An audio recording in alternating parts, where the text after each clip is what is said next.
t'es déjà demandé si t'avais vraiment trouvé ta voie, si ton métier et tes études te correspondaient vraiment? Eh ben, c'est ce qu'on va essayer de comprendre avec le parcours de Michel Fan dans ce nouvel épisode des Audacieuses, tout de suite.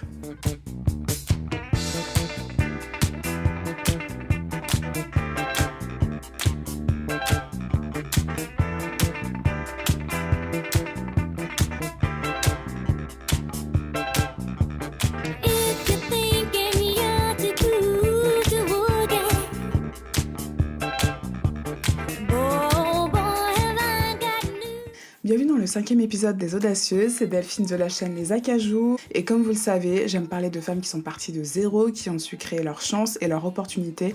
C'est pour ça qu'aujourd'hui on va parler de Michel Fan, la première youtubeuse beauté américaine, si ce n'est la première youtubeuse beauté mondiale. Not everyone in the world has the luxury to do their dream job because they have to make money, they have to hustle, they have to accept a job that they might not want to do or they hate. Michel Fan est née le 11 avril 1987 à Boston, dans le Massachusetts, aux États-Unis. Elle est d'origine vietnamienne, puisque ses parents, justement, sont venus aux États-Unis pour leur offrir un meilleur avenir professionnel. Came from a mother and father who were both immigrants, didn't speak English, so I had to learn English on my own. I had to learn it through TV and through school. Donc sa mère travaillait dans un salon de beauté et elle raconte en fait qu'elle admirait beaucoup sa mère parce que sa mère était toujours souriante, elle s'occupait toujours bien de ses clientes, elle faisait toujours attention à ce que les clientes soient contentes en sortant de son salon de beauté. En fait, sa mère a toujours gardé en tête que Michel sera médecin. But deep down, my passion was always art. Like I was always in my room drawing, doing comic books, reading manga, painting and everything, and that was my true passion. En fait, c'est important de suivre ta propre voie, de ne pas suivre la voie des autres. S'il y a des personnes qui insistent pour que tu fasses des choses qui ne te correspondent pas ou que toi tu ne sens pas que ton instinct est fait pour ça, ne le fais pas. Suis ta propre voie.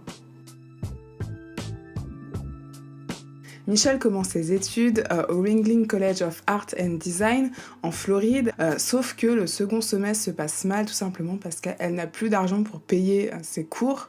Je ne sais pas si vous savez, mais aux États-Unis c'est extrêmement cher de faire des études. On se plaint beaucoup en France des conditions des étudiants, mais aux États-Unis vous avez des dettes monstrueuses pour faire vos études. Certains décident d'honorer grâce à des prêts étudiants ou alors d'autres de travailler à côté, et c'est ce qu'a fait Michel Fan justement. Et en fait, Michel, qui a toujours été passionnée par la beauté et le maquillage, elle décide d'aller postuler pour être vendeuse dans un magasin de cosmétiques, comme Sephora par exemple. Et du coup, elle passe un super entretien, elle explique qu'elle est passionnée, qu'elle a jamais eu d'expérience en tant que vendeuse, mais qu'elle a été serveuse, donc du coup, elle sait accueillir des clients, elle sait les mettre à l'aise. Sauf que on ne l'apprend pas tout simplement parce qu'elle a aucune expérience en vente. Et je pense que c'est arrivé à tout le monde de montrer qu'on est motivé, de montrer qu'on a la soif d'apprendre et qu'on est passionné, mais qu'on vous prend pas juste pour un petit process du fait que vous n'ayez pas d'expérience. Et Michel a toujours eu cette envie justement de partager sa passion pour le maquillage, de rendre les autres femmes belles, de les aider à se sentir belles, à se sentir jolies. Et je pense que ça vient un petit peu de ce qu'elle a pu observer quand sa mère travaillait dans ce salon de beauté en fait. Je pense que c'est un truc qui l'a beaucoup marqué, qui l'a beaucoup nourri dans son enfance. Et du coup, à travers sa passion pour le maquillage et l'art en général, elle a voulu justement transmettre ça. Et donc, elle s'est mise à faire sa première vidéo sur YouTube qu'elle a postée en mai 2007. Donc, vous voyez qu'en 2007, YouTube, ça n'existait pas vraiment en fait dans notre quotidien. Personne calculait vraiment YouTube. Cette vidéo-là a fait 40 000 vues en une semaine. And I had hundreds and hundreds of comments from women all over the world requesting for advice on specific needs, whether it's skin, hair, make-up and so forth. Donc à l'époque c'était énorme pour une inconnue. Et du coup au fur et à mesure des mois, sa vidéo a été de plus en plus vue jusqu'à atteindre les 1 million de vues en un an. Plus elle avait de vues et plus YouTube s'est dit voilà, on va créer une sorte de programme, de YouTube Partner Programme où ces youtubeurs là qui ont beaucoup de vues pourront peut-être se faire sponsoriser par des marques ou mettre des publicités dans leurs vidéos. Donc là je vous dis ça vous paraît hyper banal, hyper... Enfin voilà, être youtubeur aujourd'hui, on n'a plus besoin de le définir, ou en tout cas d'essayer de comprendre comment ça fonctionne, parce que tout le monde le fait, et c'est devenu hyper démocratisé. Sauf qu'à l'époque, c'était nouveau. Genre personne faisait ça en fait. Donc Michelle s'est vraiment lancée dans une sorte d'aventure un petit peu floue où elle se disait bon, c'est ma passion, je fais des vidéos, on verra bien ce que ça donne. Michelle décide de déménager là-bas, de quitter sa famille, de quitter ses amis, etc. Et elle vivait vraiment son American Dream, en fait, son rêve américain, parce que de partir de rien, de déménager à Los Angeles, d'avoir des contrats avec des marques, de faire vraiment ce qu'elle aimait, c'était inespéré, en fait, pour elle de faire ça. I didn't prepare myself to become a beauty guru. It didn't just happen, it was something that I knew fit for myself. En fait, avec toutes ces choses-là qui étaient autour d'elle, tout ce bruit, en fait, t'es jamais assez bien, t'as beaucoup de boulot, telle marque, le contrat, faut honorer, fais ci, fais ça. Bref, tout ce bruit-là autour d'elle a fait qu'elle a développé beaucoup d'anxiété, beaucoup d'angoisse, et au lieu un petit peu de mettre le frein sur tout ça, ce qu'elle a fait, c'est qu'elle a fait le contraire, elle s'est mise encore plus dans le taf, et elle a créé justement sa première marque qui s'appelle Ipsy. Ipsy is derived from the Latin word having a sense of self, herself, himself, ourself. And that word was really the inspiration behind really the community that I've been a part of for so long, since 2007 when I uploaded my first YouTube video. Donc c'est un petit peu le grand frère de Birchbox en fait en France. C'est vraiment eux qui ont inventé ça en fait, le fait de s'abonner tous les mois, de peut-être payer 10$ ou 20$ et de vous recevoir une petite box avec des nouveaux produits, le nouveau produit du mois pour tester. Donc ça a extrêmement bien marché. Ipsy est évalué à 500 millions de dollars par Forbes Magazine. Donc je pense que lorsque vous avez une entreprise à 500 millions de dollars, je pense que vous commencez à stresser, à avoir un petit peu d'anxiété, un petit peu d'angoisse, de bien tout gérer, de ne pas tout perdre aussi, parce que lorsque vous commencez de zéro, vous avez cette angoisse de tout perdre et de revenir un petit peu au point de départ.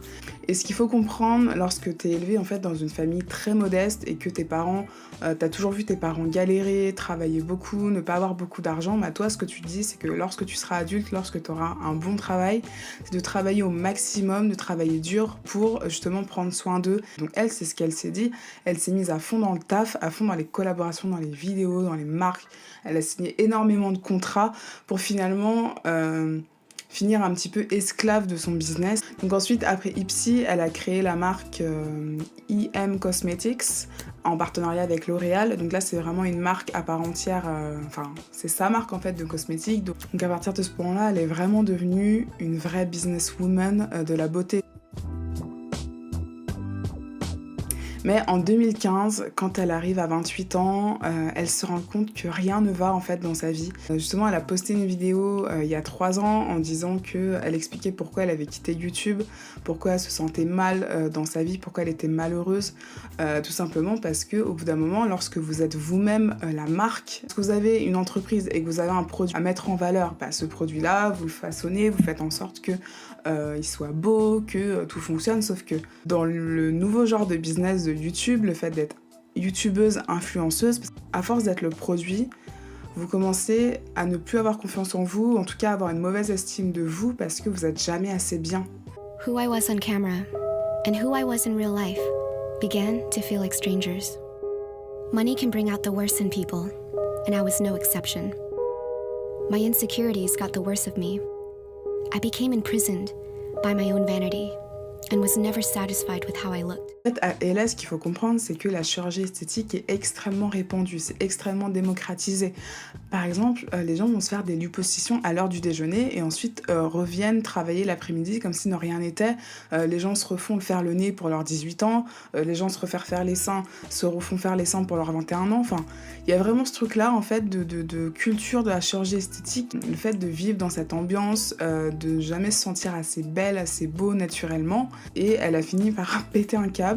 C'est vraiment ça. Tout ce qu'elle avait monté de toutes pièces, tout l'empire en fait qu'elle avait monté, elle en voulait plus. Donc elle veut un petit peu déconstruire l'image parfaite de Michelle Phan qu'elle a créée pendant toutes ces années. Elle a commencé à regarder ses premières vidéos pour se souvenir un petit peu de l'état d'esprit qu'elle avait quand elle a commencé ses vidéos, créativité qu'elle a pu avoir, vraiment de se rappeler de qui elle était à l'origine et de pourquoi elle faisait ça. À force d'être un petit peu de manière robotique, on se rend plus compte de la chance qu'on a et on se rend plus compte de qui on est vraiment. Donc elle, ce qu'elle a voulu faire, c'était de partir en voyage, de tout quitter et de partir en voyage pour se ressourcer en fait. I put a thought out into the universe, asking for a direction to my motherland, Vietnam. I wanted to know where I came from first. Son parcours, elle a complètement changé la façon de communiquer dans la beauté ou dans le maquillage en général. C'est-à-dire qu'avant, vous aviez des pubs à la télé, des pubs dans les magazines, je mets Maybelline, enfin vous voyez un petit peu. Et en fait, elle, le fait d'avoir créé des tutos, le fait d'avoir vraiment créé un lien hyper proche avec son audience, bah déjà le fait d'avoir créé une audience, c'était tout nouveau. Il y avait toutes ces choses-là qui étaient nouvelles. Et elle, ça a vraiment été la pionnière, ça a vraiment été la précurseuse justement de cette nouvelle ère digitale qui a été ouverte au début des années 2010. C'est vraiment elle qui a amené ce côté un petit peu youtubeuse / influenceuse / businesswoman. C'est pour ça que je vous en parle aujourd'hui, parce que c'est vraiment une audacieuse des temps modernes en fait, une audacieuse de notre époque, de notre génération. Enfin, elle doit avoir quoi? Elle doit avoir 31 ans aujourd'hui. The first advice I give to any women who want to become an entrepreneur or they want to have a business is find a problem that you see in any industry, and if you're very passionate about it, find a solution. Voilà, merci d'avoir regardé ce 5e épisode des Audacieuses. J'espère que ça vous aura plu, cet épisode sur Michelle Phan. Donc, je suis désolée encore pour le retard, parce que cette semaine, j'ai pris beaucoup de temps sur d'autres projets à côté des vidéos, sur des projets freelance, parce que je suis graphiste freelance, comme vous le savez peut-être maintenant. La semaine prochaine, je ferai en sorte d'être à l'heure, vendredi à 17h. C'était Delphine de la chaîne Les Acajou, et je vous dis à vendredi prochain. Salut!